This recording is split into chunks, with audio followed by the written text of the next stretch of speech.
Hi, this is Zoe from Cat Games, and welcome back to Lotus.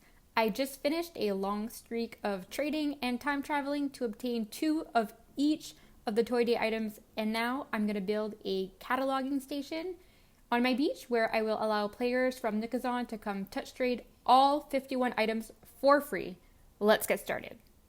So in order to keep track of all the different color variations, everything had to be placed, and that took up a lot of room.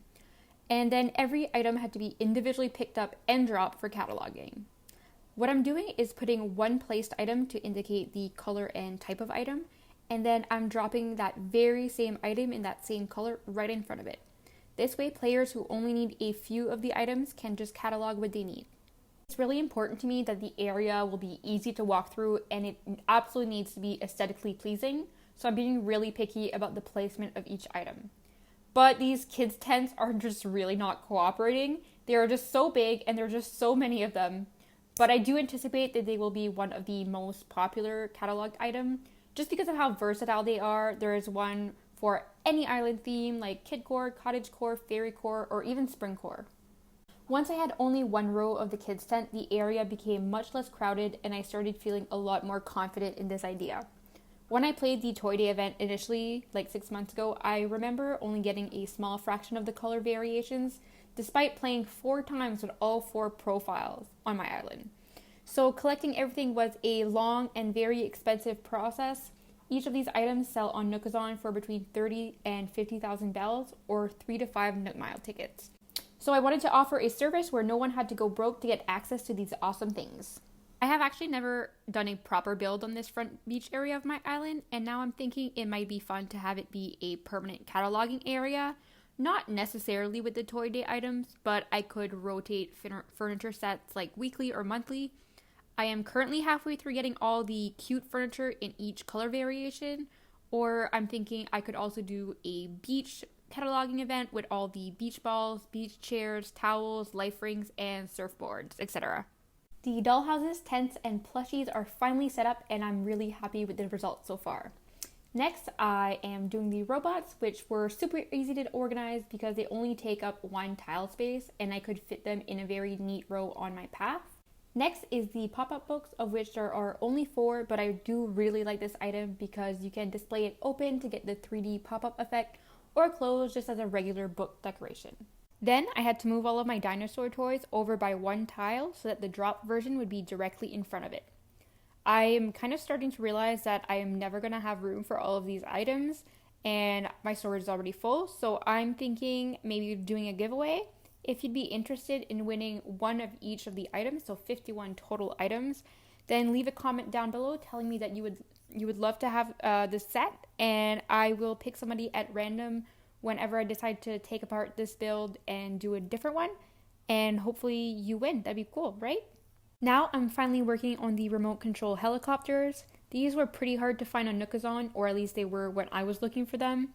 I was making 10 Nook Mile ticket offers on listings from May, and the red one gave me the most trouble, so I did what I always do when I get desperate for an item. I do a reverse listing. So what I did is I put up a listing for 10 Nook Mile tickets, and I asked for the payment to be one remote control helicopter, the red one. And finally, a lovely trader got in touch with me, and we had a trade, and everything went great. I had also tried this method using an Emperor butterfly model, but I didn't get any replies on that.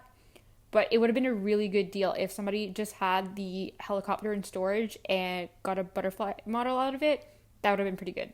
Mini circuits were really starting to frustrate me, and I could not figure out a good layout for them.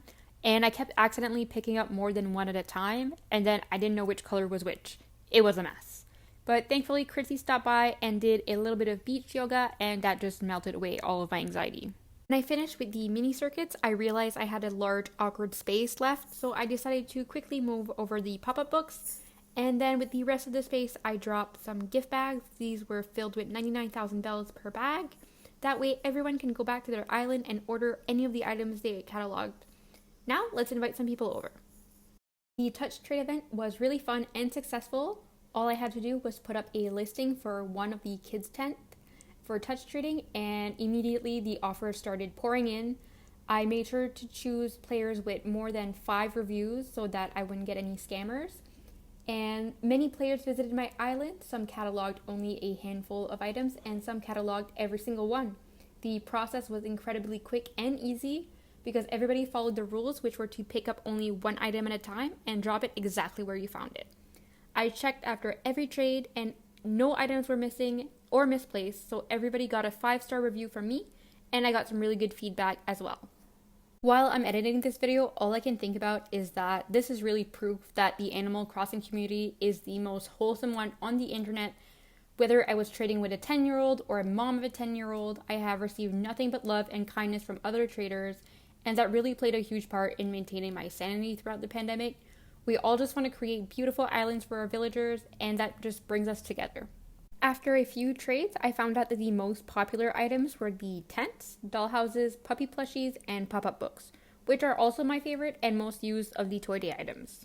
Well, that's it for today's video. If you enjoyed, you know what to do. Please leave a like, comment, and subscribe because that really helps my channel. And don't forget to follow me on Instagram at ZozoCatGames for daily content about life here on Lotus.